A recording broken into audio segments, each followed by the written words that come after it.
आपका एक बार फिर से स्वागत है मंडी.com में और अब वक्त हो गया हमारी खास पेशकश खेती के सिकंदर का।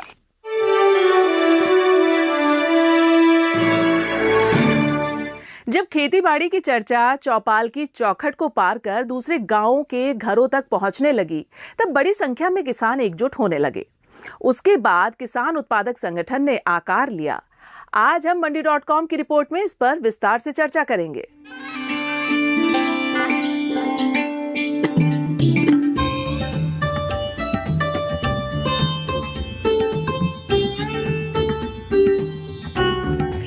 किसानों की एकजुटता ने रंग दिखाई और 23 फरवरी 2015 को चंदोल फार्मर प्रोड्यूसर कंपनी ने आकार ग्रहण किया।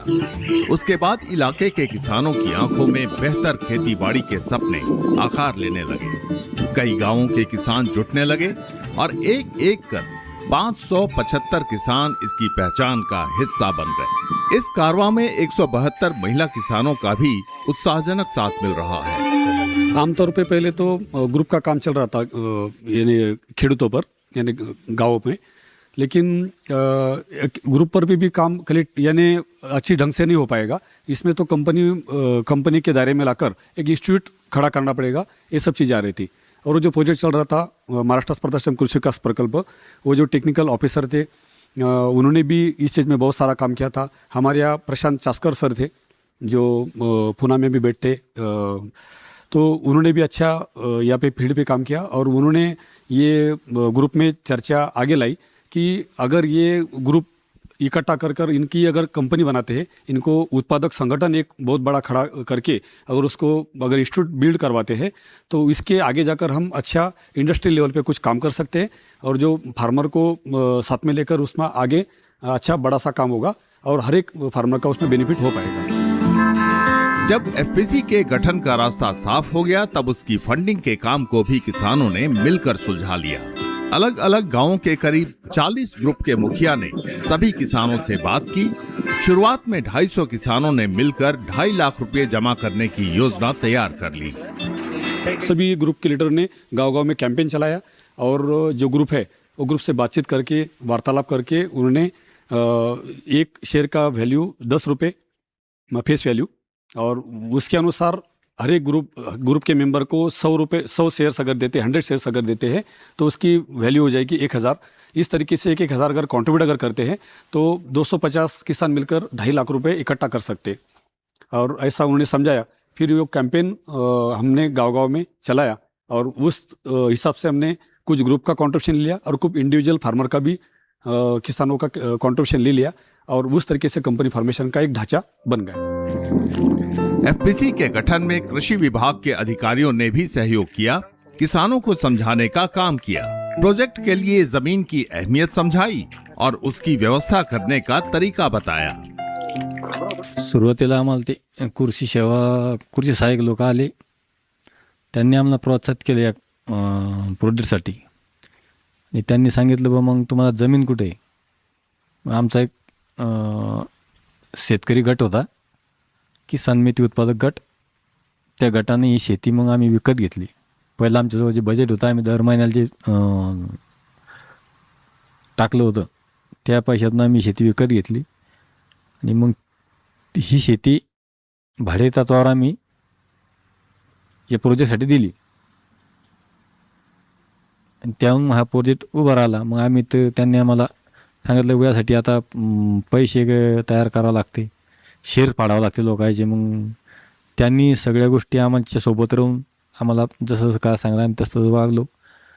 गावोगावी जाऊन गट तयार केलेत, त्या गटाकडून मग आम्ही शेअर घेतले।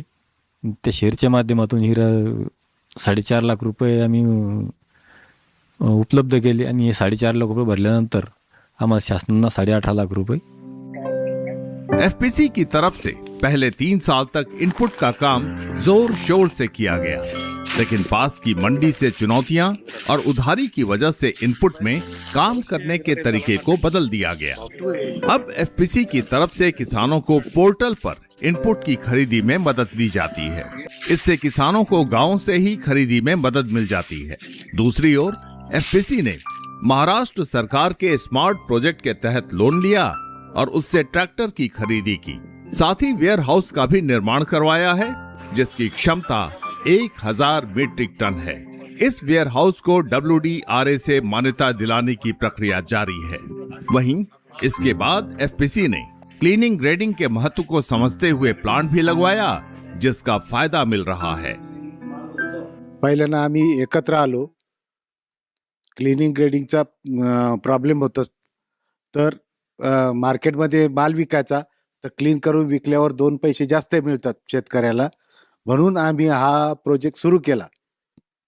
याच्यामध्ये 18.5 लाखाचा प्रोजेक्ट होता पूर्ण। त्याच्यामध्ये क्लिनिंग होतं, त्याच्यामध्ये ग्रेडिंग होतं। पहिल्यांदा आम्ही गहू, हरभरा, सोयाबीन करत होतो त्याच्यामध्ये, तर क्लिनिंग ग्रेडिंग नंतर आम्हाला त्याच्यात फायदा झाला। मार्केटमध्ये आम्हाला सोयाबीनचे रेट थोडे जास्त मिळायला लागले क्लिनिंग ग्रेडिंग केल्यामुळं। त्याच्यामुळं आम्ही परत डॉलरचं सुरू केलं। मग डॉलरमध्येही आम्हाला विकायला प्रॉब्लेम येत होता, म्हणून आम्ही डॉलरमध्ये क्लीन करून विकायचा हे केलं। त्याच्याकरता आम्ही 7.5 लाखाची परत मशीन बसवली। त्याच्यामध्ये पुन्हा ग्रेडिंगची मशीन बसवली डॉलरमध्ये, त्याच्यामध्ये जास्त फायदा आला। क्लीनिंग ग्रेडिंग के महत्व को इलाके के किसान भी समझने लगे। यही वजह है कि आसपास के गांवों के किसान क्लीनिंग ग्रेडिंग के लिए पहुंचने लगे हैं। यहाँ उचित दर पर फसल की क्लीनिंग ग्रेडिंग की सुविधा दी जाती है। उसके बाद किसानों को उनकी फसल की बेहतर कीमत मिल जाती है। कास्तकाराला आता समजायला लागलं की बुवा क्लीन करून जास्त भाव मिळतो, गव्हाचं मध्ये तसा विकल्यापेक्षा क्लीन करून जास्त रेट मिळतो, क्लीन आणि पॅकिंग करून। तर त्याच्याकरता बरेच शेतकरी यायला लागले आमच्याकडं। आम्ही त्यांना 80 रुपये क्विंटलनं क्लीन करून पॅकिंग करून गहू देतो आणि ते जास्त रेटनं विकतात तिकडं। फसल तैयार होने के बाद सभी किसानों की एक ही चिंता होती है कि उसे सही दर पर बाजार में कैसे बेचा जाए।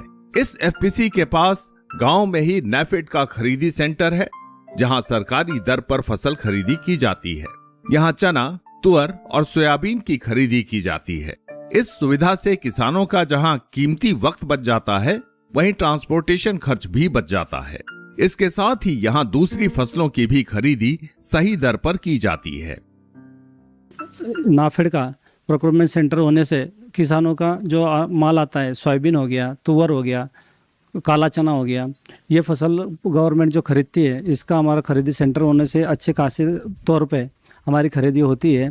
और ये खरीदी के साथ में किसानों को इस जगह पे ज़्यादा दूर ना जाके नज़दीक के नज़दीक खरीदी सेंटर होने से किसानों का किराया बच जाता है और हमारे को भी किसान अच्छे से जुड़ते हैं और उससे कंपनी को और 2 पैसे का मुनाफा भी हो जाता है।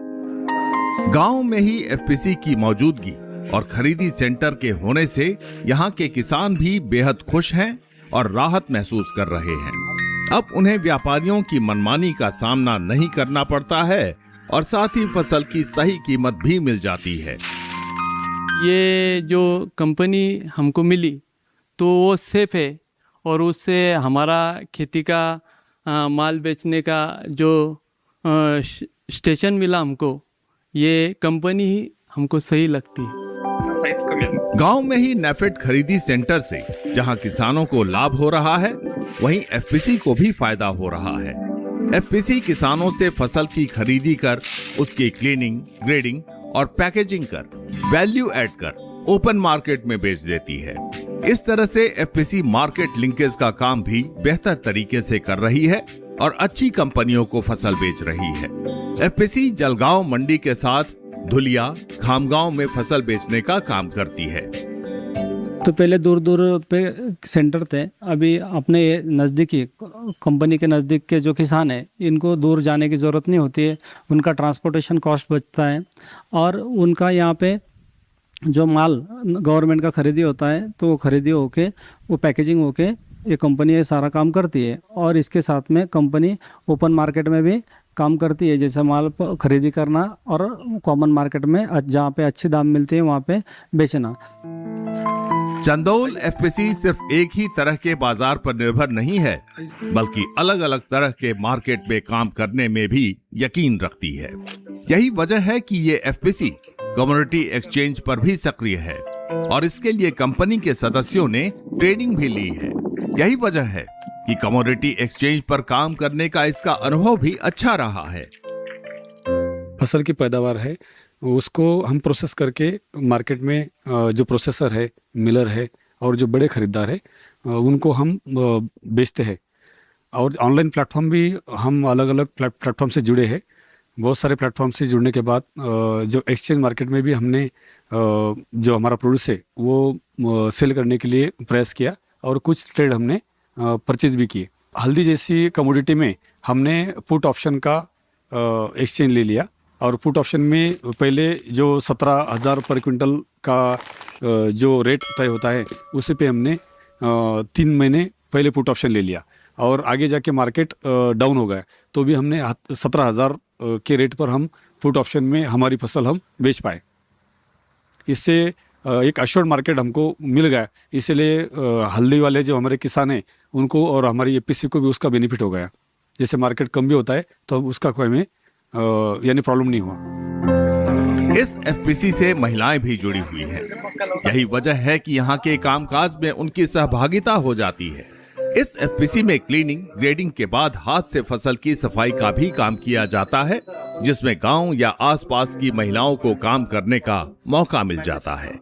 इस प्रक्रिया में कई महिलाओं को रोजगार के अतिरिक्त मौके मिल जाते हैं, जिससे उनका सशक्तिकरण हो रहा है।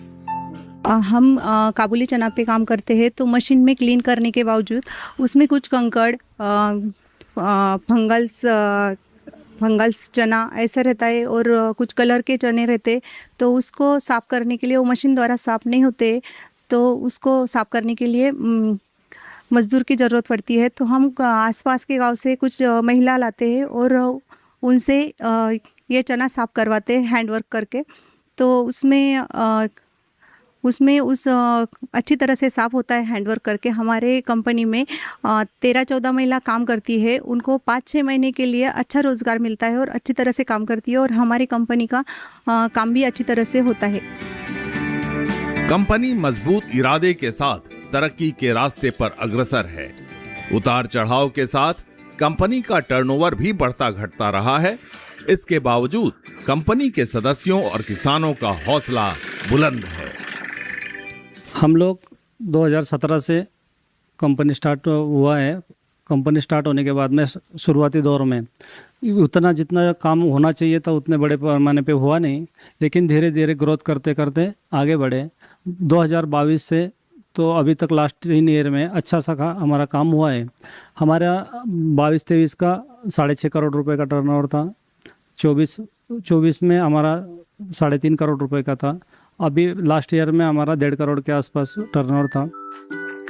चंदोल एफपीसी के इरादे बुलंद हैं और भविष्य की योजनाएं सुखद सपनों की उम्मीदें जगाती हैं।